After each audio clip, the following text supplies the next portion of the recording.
আসসালামু আলাইকুম রহমতুল্লাহি ওবরাকাতুহ। বিসমিল্লাহির রহমানির রহিম। আলহামদুলিল্লাহি রাব্বিল আলামিন ওয়াল আকিবাতু লিল মুত্তাকিন ওয়াসসালাতু ওয়াসসালামু আলা নাবিয়্যিহি মুহাম্মাদিন ওয়া আলিহি ওয়া আসহাবিহি আজমাইন, আম্মা বাদ। সম্মানিত দিনদার ভাই বোনেরা, বেশ কয়েক মাস আগে এই চ্যানেলে মেয়েদের সাদা সিরাপ নিয়ে একটা ভিডিও আপলোড করেছিলাম। বন্ধুরা আমার, আলহামদুলিল্লাহ ভিডিওটি মা বোনদের কাছে অত্যন্ত সমাদৃত হয়েছে। ইতিমধ্যে ভিডিওটি প্রায় 3 থেকে 4 লাখের মতো ভিউ হয়ে গেছে। তো বন্ধুরা আমার, এই ভিডিওটি আপলোড করার পরে একটা নতুন বিষয়ে সবাই আমার কাছে প্রশ্ন করে চলেছেন, বিশেষ করে মা বোনরা, যে এই সাদা স্রাব বের হলে তো নামাজ পড়া যাবে কিনা, নামাজ পড়তে গেলে কি গোসল করে নিতে হবে নাকি অজু করে নিতে হবে, ইত্যাদি ইত্যাদি বিষয়।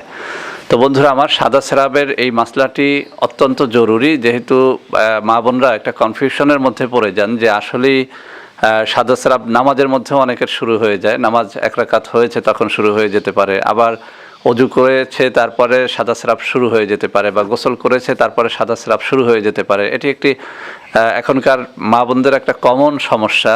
বলতে গেলে যে পরিমাণ কমেন্ট আমি পাচ্ছি তাতে মনে হচ্ছে যে বাংলাদেশ নয়, শুধু সমগ্র বিশ্বে এই সাদা স্রাবের কোটি কোটি রোগী রয়েছে। তো বন্ধুরা আমার এবং মা বোনরা আমার, যারা এই মুহূর্তে ভিডিওটি দেখছেন তাদেরকে আবারও এই ভিডিও থেকে আশ্বস্ত করতে চাই, আমার সাদা স্রাবের ভিডিওটি দেখে নেবেন। একটা কথা ক্লিয়ার থাকবেন সবসময়, সাদা স্রাব নিয়ে কখনোই দুশ্চিন্তা করবেন না, কখনোই টোটালি কোনো দুশ্চিন্তা করবেন না এই সাদা স্রাব নিয়ে। কেননা সাদা স্রাব কোনো রোগ না, টোটালি এটি কোনো রোগ না।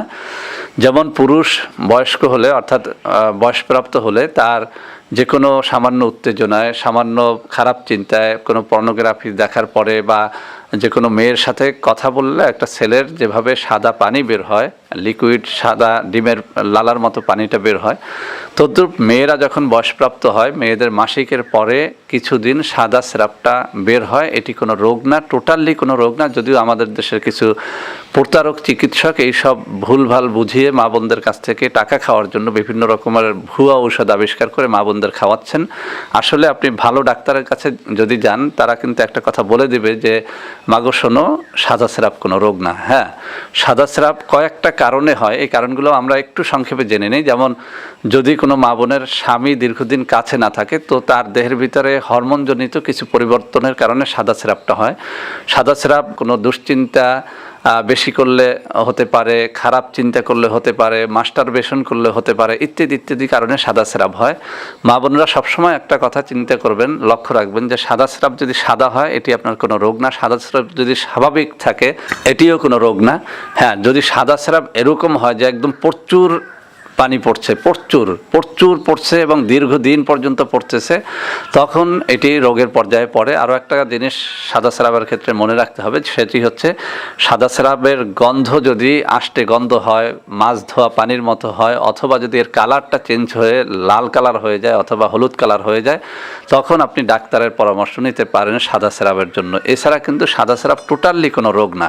তো বন্ধুরা আমার, এখন আমরা জানি যে আসলে সাদা স্রাব হলে আমাদের করণীয় কি, আমরা নামাজ রোজা কিভাবে করব। একটা কথা, এই মাসলাটা মা বোন যারা আছেন তারা খুব গুরুত্ব সহকারে মনে রাখার চেষ্টা করবেন যে পুরুষদেরও বীর্য বের হলে তাদের গোসল ফরজ হয়, কিন্তু সাদা লিকুইড পানিটা বের হলে, কামরসটা বের হলে কোনো পুরুষের গোসল ফরজ হয় না। তদ্রূপ মা বোনও যদি স্বামীর সাথে যৌন সঙ্গম করে, সহবাস করে, তখন তার গোসল ফরজ হয়। কিন্তু সাদা স্রাব এটি কোনো বীর্য নয়, এটি কোনো যৌন উত্তেজক কোনো রস নয়, এটি স্বাভাবিক একটা প্রক্রিয়া। অতএব এই প্রক্রিয়ার কারণে তার স্বাভাবিকভাবে অজু করাটা জরুরি হয়ে পড়ে। যেমন আমরা একটা অজুভঙ্গের কারণের মধ্যে আমরা একটা কারণ পাই, পায়খানা প্রস্রাবের রাস্তা দিয়ে কোনো কিছু বের হওয়া। এখন আপনি পায়খানা প্রস্রাবের রাস্তা দিয়ে যাই বের হোক না কেন, আপনার অজু করে নিতে হবে। তদ্রূপ যেহেতু আপনার যোনি থেকে এই সাদা স্রাবটা বের হচ্ছে, এই বের হওয়ার কারণে আপনার অজুটা জরুরি হয়ে পড়ে যদি আপনি নামাজে দাঁড়াতে চান। যেমন ধরেন আপনি নামাজের আগে অজু করেছেন, কিন্তু নামাজ শুরু হওয়ার আগে বা নামাজ শুরু করার আগেই সাদা স্রাবটা পড়েছে, তখন কিন্তু আপনার অজু আবার করে তারপরে নামাজটা পড়তে হবে। এক্ষেত্রে গোসল ফরজ হবে না, কোনো অবস্থাতেই সাদা স্রাবের জন্য আপনার গোসল করতে হবে না। আরেকটা বিষয় হচ্ছে যে নামাজের মধ্যে যদি সাদা স্রাব বের হয়ে যায় তখন কি করবেন। হ্যাঁ, নামাজের মধ্যে যদি সাদা স্রাব বের হয়ে যায়, এর দুটো অবস্থা থাকতে পারে। একটা হচ্ছে যে আপনার সাদা সিরাপটা এমন যে এটি ইস্তেহাজা, যেটিকে আরবিতে ইস্তেহাজা বলে, অর্থাৎ রোগাক্রান্তের মাসালা। রোগাক্রান্তের মাসালা আর সুস্থ লোকের মাসালা ভিন্ন। অর্থাৎ যদি আপনার সাদা সিরাপটা রোগের পর্যায়ে পড়ে, অর্থাৎ এটি আপনার নিয়ন্ত্রণের বাইরে, আপনি যখন তখন এটি শুরু হয়ে যায়, নামাজে দাঁড়িয়ে গেছেন শুরু হয়ে গেছে, কোরআন তেলাওয়াতে বসছেন শুরু হয়ে গেছে, যখন তখন শুরু হয়ে গেছে এবং এটি আপনি নিয়ন্ত্রণ করতে পারছেন না, কোনো ঔষধে এটি সারছে না, তখন এটি ইস্তেহাজার মাসলার মধ্যে পড়ে যাবে। অর্থাৎ তখন আপনি একজন রোগাক্রান্ত হিসেবে নামাজের আগে আপনি অজু করবেন, অজু করে নামাজে দাঁড়ানোর পরে যদি আপনার সাদা সিরাপ শুরু হয়ে যায়, আপনি নামাজ শেষ করবেন, এক্ষেত্রে আপনার নতুন করে অজু করতে হবে না। আবার পরবর্তী অক্তেও আপনি অজু করে নামাজের জন্য দাঁড়াবেন, যদি নামাজের মধ্যে আপনার সাদা সিরাপ শুরু হয়ে যায় তখন আপনার কিন্তু অজু করতে হবে না। এটি হচ্ছে ইস্তেহাজা, অর্থাৎ আপনি রোগাক্রান্ত হিসাবে এই মাসলাটা আপনার জন্য, এটি সুস্থ মানুষের মাসালা নয়।